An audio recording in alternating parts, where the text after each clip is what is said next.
అందరికీ నమస్కారం. కాలం ఎవరిని వదిలిపెట్టదు, అందరి దూల తీర్చేస్తుంది, అందరికీ సమాధానం చెప్పే తీరుతుంది.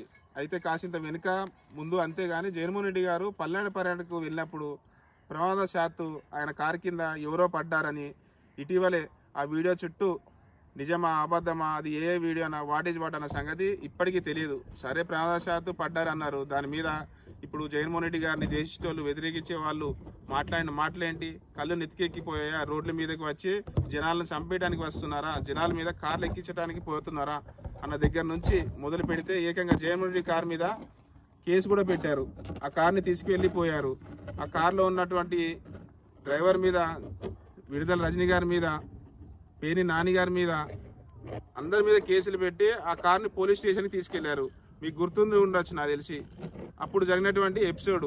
అప్పుడు మాట్లాడిన మాటలు ఏంటి, వాళ్ళు పెట్టిన డిబేట్లు ఏంటి, వాళ్ళు తీరా సీన్ కట్ చేస్తేనేమో తాజాగా ఇప్పుడు ఉప ముఖ్యమంత్రి గారు ఆ కంకి ఏనుగుల శిక్షణ కేంద్రం ఏమో ప్రారంభించే కార్యక్రమంలో చిత్తూరు జిల్లా పలమనేరు దగ్గర ముసలి అడుగు అనే దగ్గర ఒక జ్వరం వచ్చారని చెప్పి అనుకోకుండా ఒక మహిళ కాలు మీదకి ఎక్కేసి వెళ్ళిపోయింది ఆయన కారు. వాళ్ళు ఆందోళన చేశారు. ఆ మహిళను ఆసుపత్రికి తీసుకెళ్లారు. అక్కడ ఏమన్నా ఉప ముఖ్యమంత్రి గారు కావాలని ఎక్కించి ఉన్నారా అని చెప్పి ఇక్కడ ఆ వెహికల్ కూడా ఆగలేదు, వెళ్ళిపోయిందంట. ఆమె బంధువులను అక్కడ రోధిస్తూ ఉన్నారు. మరి అప్పుడు జగన్మోహన్ రెడ్డి గారిని అన్న మాటలు ఇవన్నీ ఇప్పుడు వర్తిస్తాయా? పోనీ ఇప్పుడు ఈయన కారును తీసుకెళ్లి పోలీస్ స్టేషన్లో పెట్టుకుంటారా అంటే అధికారంలో ఉన్నారు వాళ్ళు కాబట్టి వాళ్ళకు ఒక న్యాయం, వాళ్ళకు ఇప్పుడు లేని వాళ్ళకి మరో న్యాయం ఉంటుందా?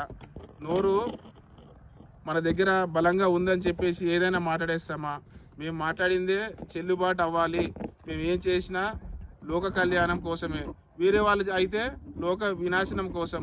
Very simple. జగన్మోహన్ రెడ్డి గారిని అప్పుడు ఎన్ని మాట్లాడినారో ఇవన్నీ ఇప్పుడు ఈ ఉప ముఖ్యమంత్రి గారికి వర్తిస్తాయా అంటున్నా నేను. అప్పుడు మాట్లాడిన వాళ్ళందరూ ఇప్పుడు సమాధానం చెప్తారా? ఇప్పుడు వీళ్ళు స్పందన ఏంటి? కాలం ప్రతి ప్రశ్నకు సమాధానం చెప్తుంది. కొంచెం వెనక ముందు అంతే బాధాకరం ఇప్పుడు. ఎందుకంటే ఎవరైనా జగన్ గారు కారు కింద పడి ఉంటే అది బాధాకరమే. ఇప్పుడు ఈ ఉప ముఖ్యమంత్రి కారు కింద పడడం కూడా బాధాకరం. కావాలని ఎవరు ఎక్కించారు, పొరపాటున ఏదో జరిగిపోతూ ఉంటాయి.